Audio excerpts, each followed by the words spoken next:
तातीरू मिलिपारे आश्वस्ति आगामी 5 दिन जाए राज्यर विभिन्न स्थान में काल बैशाखी नहीं पूर्वानुमान करिछि आंचलिक पाणीपाग केन्द्र।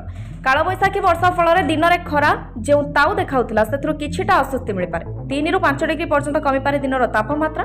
आसंता काली ठारू ग्रीष्म प्रवाहर संभावना नथिबा पाणीपाग विभाग सूचना दैछि।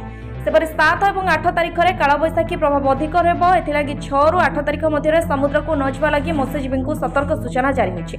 7 तारिख में उत्तर ओडिशा और दक्षिण ओडिशा रे भारी वर्षा संभावना थिबा पाणीपाग विभाग पूर्वानुमान करिछि। पाणीपाग विभाग रेकर्ड कहूछि गत 15 वर्ष में सर्वाधिक ग्रीष्म प्रवाह 2010 रे एप्रिल मासरे 23 दिन 2टी अवधि अनुभूत होइतिला, किंतु 2016 रे लगातार भाव में 21 दिन अर्थात 10 एप्रिल रु 30 एप्रिल जाय रहितिला ग्रीष्म प्रवाह। तेबे काहींकि बढ़ुछि ग्रीष्म प्रवाहर दिन? चलित वर्ष ओडिशा रे एभली ग्रीष्म प्रवाह को नहीं परिवेशविद भिन्न मत रही।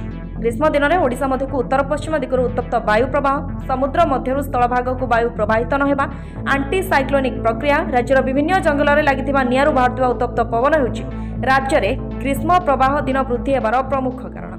ब्यूरो रिपोर्ट, अभय न्यूज।